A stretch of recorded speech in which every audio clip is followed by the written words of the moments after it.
In order to understand the universe, you must explore the universe. And that's the motivation to accelerate humanity's future in understanding the universe and extending the light of consciousness to the stars.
Well, we have a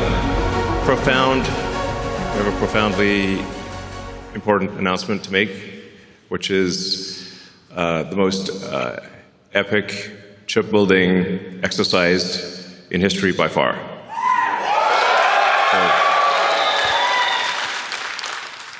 This is really going to take things to the next level. So, yeah, a level probably people aren't even contemplating right now. This is not in the, I would call this sort of an out-of-context problem. It's not in their context. So we're going to adjust the context by a few orders of magnitude here. Let's see. It's a joint effort. I'm pressing the button. But the button's not working. Oh, there we go. Okay. So, yeah, we aspire to be a galactic civilization.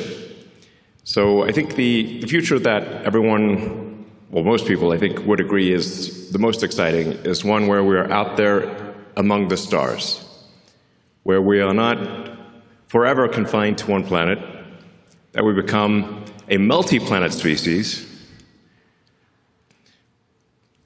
like the best science fiction that you've ever read. You know, Star Trek, or Ian Banks, or Asimov, or Heinlein. And we want to make that real. Yeah, not just fiction. Turn science fiction to science fact. That's the glorious, exciting future that I certainly look forward to.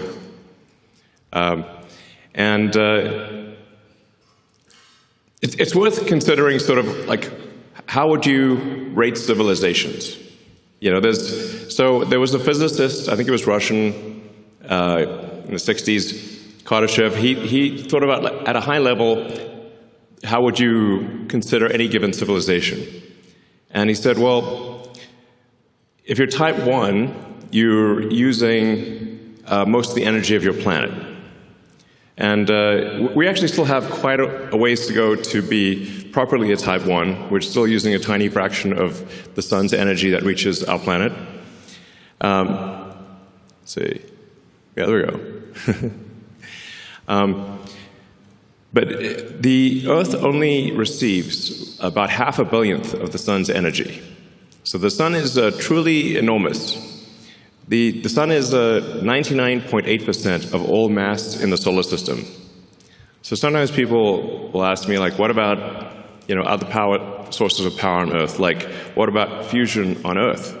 Well, that is unfortunately very small because the sun is 99.8% of mass in the solar system. And Jupiter is about 0.1%, and Earth is in the miscellaneous category. We are, I think it's Carl Sagan, I think, might have said, Earth is like a tiny dust mote in a vast darkness. Very, very small. The sun is enormous. So the way to actually scale civilization is to scale power in space. This is necessarily true because we actually capture such a tiny amount of the sun's energy on Earth because we're just this tiny dust mote. Another way to think of it is roughly like electricity production on Earth of all of civilization is only about 1/trillionth of the sun's energy, which means if you increase civilizational power output by 1,000,000, you would still only be 1,000,000th of the sun's energy. I mean, it's awe-inspiring to consider that, just how tiny we are in the grand scheme of things. And yeah, we often get sort of caught up in these sort of squabbles on Earth that are really very sort of minor things when you consider the grandness of the universe. And so I think it is important, actually, to consider the grandness of the universe and what we can do that is much greater than what we've done before, as opposed to worry about sort of small squabbles on Earth type of thing. Kind of not much point in that. Yeah, we want to be a civilization that expands to the galaxy with spaceships that anyone can go anywhere they want at any time. That would be epic. And have a city on the moon, cities on Mars, populate the solar system, and send spaceships to other star systems. That sounds like the best possible future. You know? So to do that, we need to harness the power of the sun. And so a terafab, while it is enormous, a terawatt of compute per year is enormous by our sort of civilizational standards. It is still just one step along the way of being even a Carter Shift. You still have a long way to go to even be a Carter Shift 2 level civilization, and you're not even registering as a Carter Shift 3. So it's a very big thing by current human standards, but still small in the grand scheme. But very difficult for humans. So to accomplish this very difficult goal really requires a combination of efforts of SpaceX, XAI, and Tesla working together to create this epic TERAFAB project. So.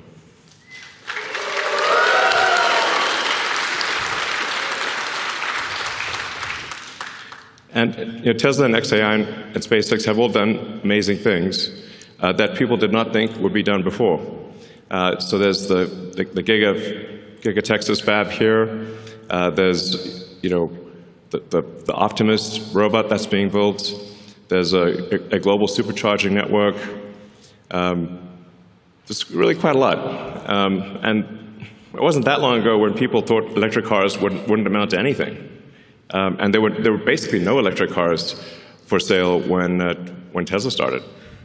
And people said it was impossible, and now Tesla's making 2 million electric cars a year. Yeah.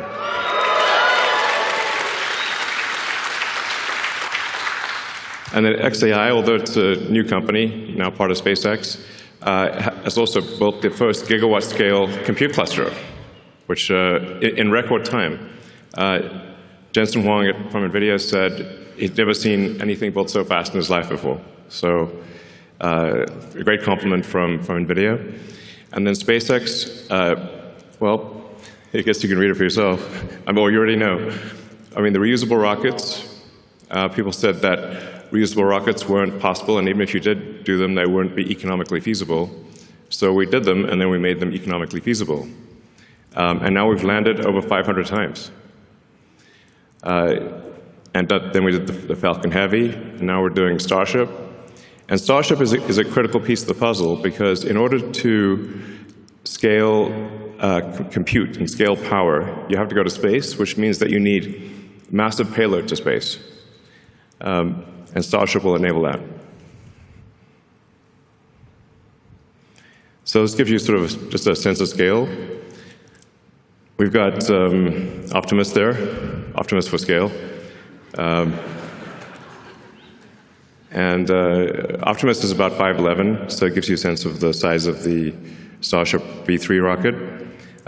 Starship V4 will be much longer, actually. The Starship V4 will make Starship V3 look kind of short. So we'll expand with Starship V3 to 200 tons of payload to orbit, from 100 tons with V3. And then you can see that that's just a rough approximation of the mini version of the AI sat. So that's roughly 100 kilowatts. It's showing the solar panels and the radiator to scale. So for some reason, there's been a bizarre debate about radiators in space. It's safe to say SpaceX knows how to do heat rejection in space with 10,000 satellites in orbit. Might know a thing or two. So you can see the radiator is actually quite small relative to the solar panels. And we call that the mini-sat, since that's just 100 kilowatts. We expect future satellites to probably go to the megawatt range. Yeah.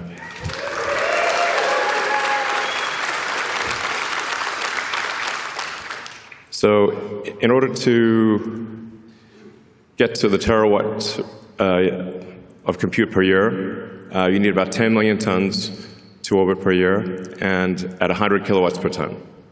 So but we're confident this is feasible. Like, no new physics or impossible things are required to get there. So I'm confident, actually, that SpaceX will get to 10 million tons to orbit per year. And then we're building up to a terawatt of solar. So that solves will solve the solar problem, the power generation. So then the key missing ingredient is therefore a terawatt of compute. So this announcement is about solving the key missing ingredient. To give you a sense of what we're talking about, the current output of AI compute is roughly 20 gigawatts per year. This chart explains why we need to build the TERAFAB. Because all of the rest of the output from Earth is about 2% of what we need. So if you add up all the fabs on Earth combined, they're only about 2% of what we need for the terawatt project, or TERAFAB project. So, you know, we certainly want our existing supply chain to be clear. We're very grateful to our existing supply chain, to Samsung, TSMC, Micron, and others. And we would like them to expand as quickly as they can, and we will buy all of their chips. I have said these exact words to them. But there's a maximum rate at which they're comfortable expanding, but that rate is much less than we would like.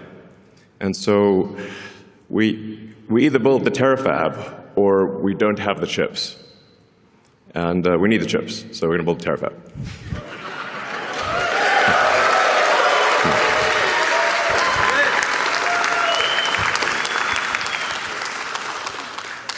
And we're starting off with an advanced technology fab here in Austin. And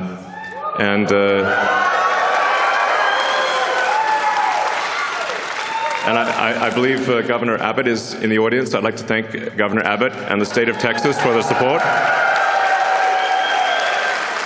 All right.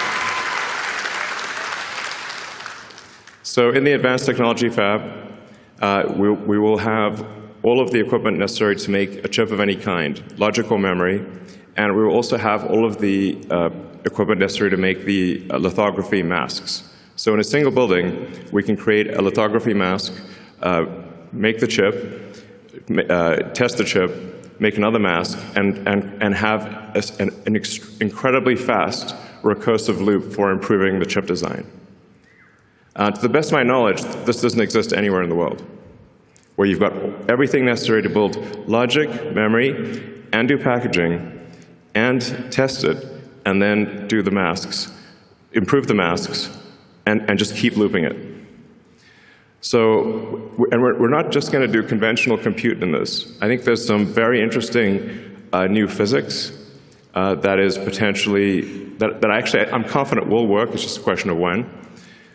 So this is we're really going to push the limit of physics in compute. And we're going to try a bunch of wild and crazy things, which you can do if you've got that fast iteration loop.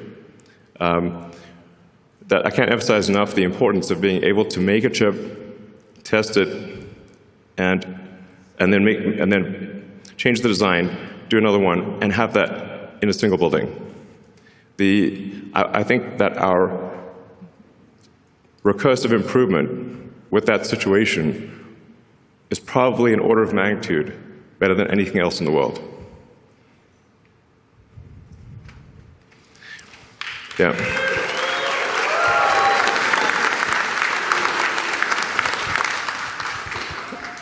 So broadly speaking, we expect to make two kinds of chips. One will be optimized for edge and inference. So that'll be used primarily in Optimus and in the cars, but especially in Optimus, because I expect the robots, humanoid robots, to be made 10 to 100 times more than the volume of cars. So, you know, if vehicle production on Earth is about 100 million vehicles a year, and I expect humanoid robot production to be somewhere between 1 billion and 10 billion units a year. So it's a lot. So, yeah, Tesla's going to make a very significant percentage of those, is our goal. And then we need a high-power chip that is designed for space, that takes into account the more difficult environment in space, where you've got high power, you've got high energy ions, photons, you've got electron buildup. It's a hostile environment in space. So you want to design the chip, you want to optimize it for space. And you also want to generally run it a little hotter than you would normally run a chip on Earth to minimize the radiator mass. So there are just a bunch of constraints that you design something differently in space than you would on the ground. And for the space compute, my guess is that is the vast majority of the compute, because you're power constrained on Earth. That's why I think it's probably 100 to 200 gigawatts a year of terrestrial chips, and probably on the order of 1 terawatt of chips in space, just because of power constraints on the ground. That's probably how it ends up. Space has this advantage that it's always sunny. It's very nice. I actually think that the cost of AI and deploying AI in space will drop below the cost of terrestrial AI much sooner than most people expect. I think it may be only 2 or 3 years before it is actually lower cost to send AI chips to space than it is on the ground. Because in space, you don't need much in the way of batteries, because of it's always sunny. And the solar power, you're going to get at least 5 or more times the solar power you get in space versus the ground, because you don't have atmospheric attenuation or a day-night cycle or seasonality. And you're always normal to the sun. So you're really maximizing the solar power at that point.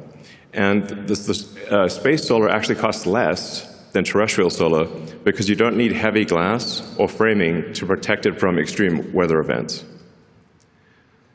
So as soon as the cost to orbit drops to a low number, it immediately makes extremely compelling sense to put AI in space. It becomes a no-brainer, basically. Moreover, as you go to space, you get increased economies of scale, and things get easier over time, whereas as you try to put more and more power on the ground, you run out of space. And you start using up the easy spots, and then you get next level NIMBY. Nobody wants the thing in their backyard. So actually increasing power on Earth becomes harder over time and more expensive over time, but in space it becomes actually cheaper and easier over time. These are very important points. So.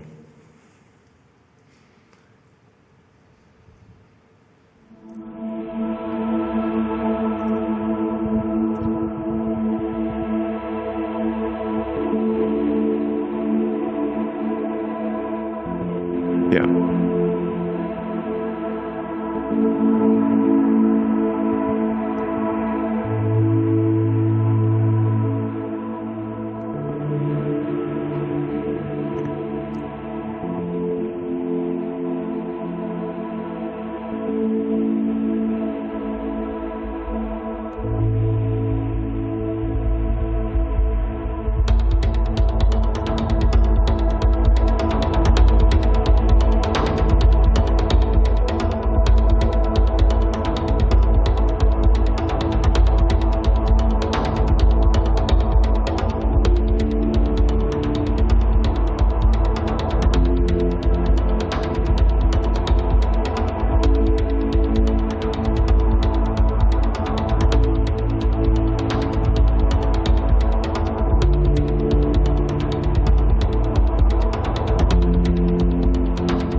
So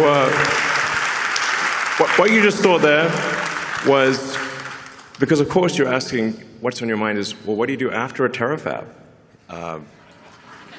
Don't think small. Well, yeah, good point.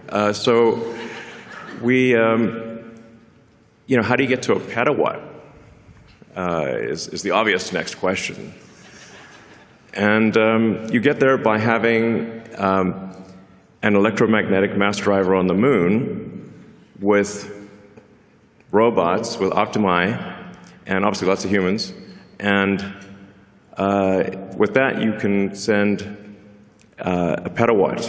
You can create a petawatt of compute and send that to deep space. Because on the moon has no atmosphere and has 1/6 Earth gravity. So you don't need rockets on the moon. You can literally accelerate it to escape velocity from the surface. And that dramatically drops the costs, once again, of harnessing power and enables you to go 1,000 times bigger than a terawatt. So for sure, the future I want to see, I want to just live long enough to see the mass driver on the moon, because that's going to be incredibly epic. Yeah.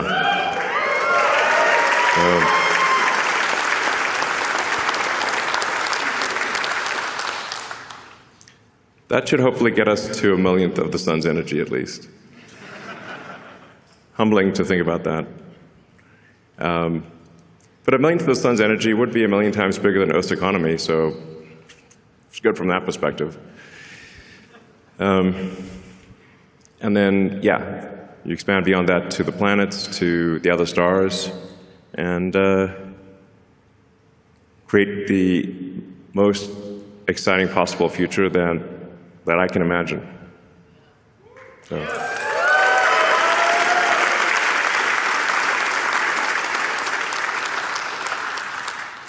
This looks a bit like the opening in Idiocracy with Mike Judge. unlocking an age of amazing abundance. Yeah, obviously the elements of that are sustainable energy, space travel, and AI and robotics that bring amazing abundance to everyone.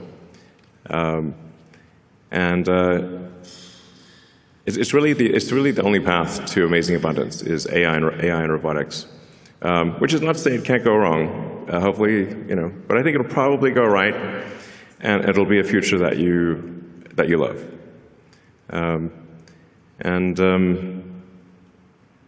It's the best future I can think of, at least. And then we go beyond the moon, beyond Mars, and we sail through the rings of Saturn. Now, wouldn't it be amazing if you could buy a trip to Saturn? Or, frankly, if you just have a trip to Saturn. I think things will just be free in the future. It sounds nuts, but if you've got an AI robotics economy that is anywhere close to 1 million times the size of the current Earth economy, literally any need you possibly want can be met. If you can think of it, you can have it. So I think Ian Banks, in his culture books, has it pretty much right, where there actually isn't money in the future, and there's abundance for everyone. If you can think of it, you can have it. That's it. Which means anyone could have a trip to Saturn. It won't be, just a few people. If you want it, you can have it. Yeah. So,